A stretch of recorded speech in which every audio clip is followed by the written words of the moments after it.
নেকি আর একটা করে গুনাহ আল্লাহ মাফ করে দিবেন। বলুন সুবহানাল্লাহ। তাহলে এই মজলিসে বসলে লাভ আছে না লস? অনেক ভাই বোন, অনেক মা বাবা যাদের কবরে চলে গেছে, অন্ধকার কবরে, আজকে কবরে তারা আনন্দিত। আমার ছেলে, আমার মেয়ে, আমার পাড়া প্রতিবেশী আমাদের কাছে একটু হাদিয়া পৌঁছাবে। হাদিয়াটা কি? নবীজি বলেন দুআ বাদাল মওত, মৃত্যুর পরে মৃত্যু ব্যক্তির কাছে পৌঁছায় শুধুমাত্র হাদিয়া স্বরূপ দোয়া। সেই দোয়াতে যারা বসবে না, আল্লাহ তাদেরকে ভালোবাসবে না। বাবা মা যারা চলে গেছে, তাদের জন্য যদি আপনি দোয়া না করে, আপনি মরে যাওয়ার পরে আপনার জন্য কেউ দোয়া করবে না।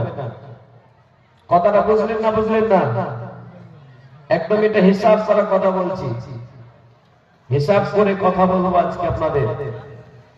আরো একটা কথা বলে দিই, এই মজলিসে যারা শেষ দোয়াটা করে যাবে, মায়ের পেট থেকে যখন বাচ্চা জন্ম নেয়, বলুন ওই বাচ্চাটার কোনো গুনাহ থাকে?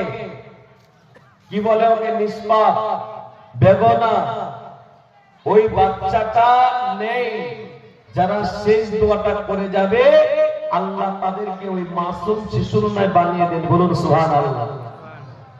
তো আল্লাহ ওয়ালা, আজকে আমি আপনাদের সকলকে বলবো, অনেক মানুষ গ্রামে প্যারালাইসিস হয়ে থাকে, হাতের জোরে বলুন, হাত উঠছে না, পা উঠছে না। ওই রোগীটার নাম কি?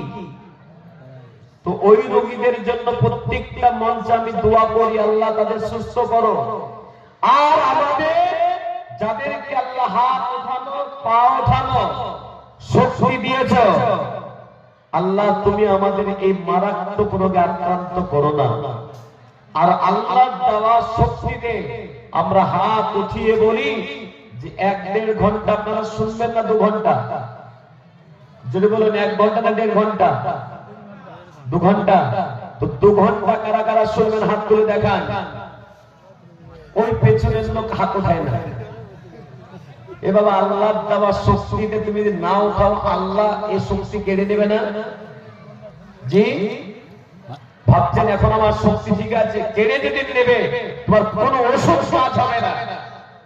এই জন্য আমরা সকলেই বলি, জোরে বলি ইনশাআল্লাহ, হাত তুলে বলুন ইনশাআল্লাহ। আল্লাহ আমাদের